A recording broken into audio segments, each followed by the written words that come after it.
दो बड़ी गलतियां जो पंडित जवाहरलाल नेहरू के प्रधानमंत्री काल में हुई, उनके लिए गए निर्णयों से हुई। इसके कारण सालों तक कश्मीर ने सहन करना पड़ा।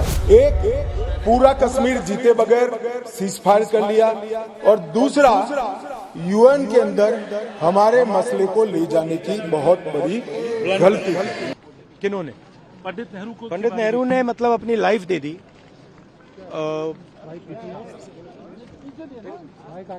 लाइफ दे दी हिंदुस्तान के लिए, सालों जेल में रहे।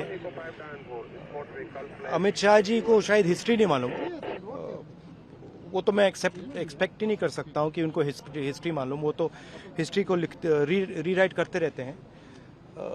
ये पूरा का पूरा डिस्ट्रैक्ट करने का है। बेसिक इशू जाति जनगणना और जो भागीदारी है इस देश की, जो धन देश का है, वो किसके हाथों में जा रहा है, ये मेन इशू है। और इस इशू को ये लोग डिस्कस नहीं करना चाहते, इससे डरते हैं, इससे भागते हैं। मगर ये इशू को हम आगे ले जाएंगे और जो गरीब लोगों का हक है वो हम उनको दिलवाएंगे।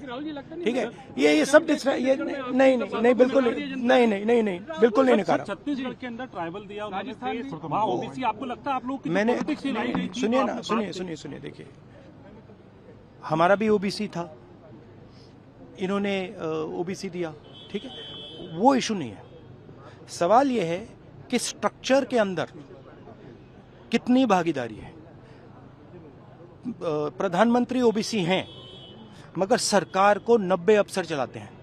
90 अफसर में से 3 ओबीसी हैं, और जो ओबीसी हैं उनका कोने में ऑफिस है। तो मेरा पॉइंट है कि सरकार का सिस्टम, हमारा इंस्टीट्यूशनल सिस्टम जो है पूरा का पूरा, उसमें ओबीसी की कितनी भागीदारी है, दलितों की कितनी भागीदारी है, आदिवासियों की कितनी भागीदारी है, ये हिंदुस्तान के सामने मेन सवाल है। और ये मुझे बोलने दीजिए प्लीज। आपसे सवाल पूछा तो बोलने दीजिए। हाँ, ये मेन इशू है। और 24 घंटा ये डिस्ट्रैक्ट करने के लिए कभी जवाहरलाल नेहरू के बारे में बोलेंगे, कभी किसी और के बारे में बोलेंगे। बात भागीदारी की है।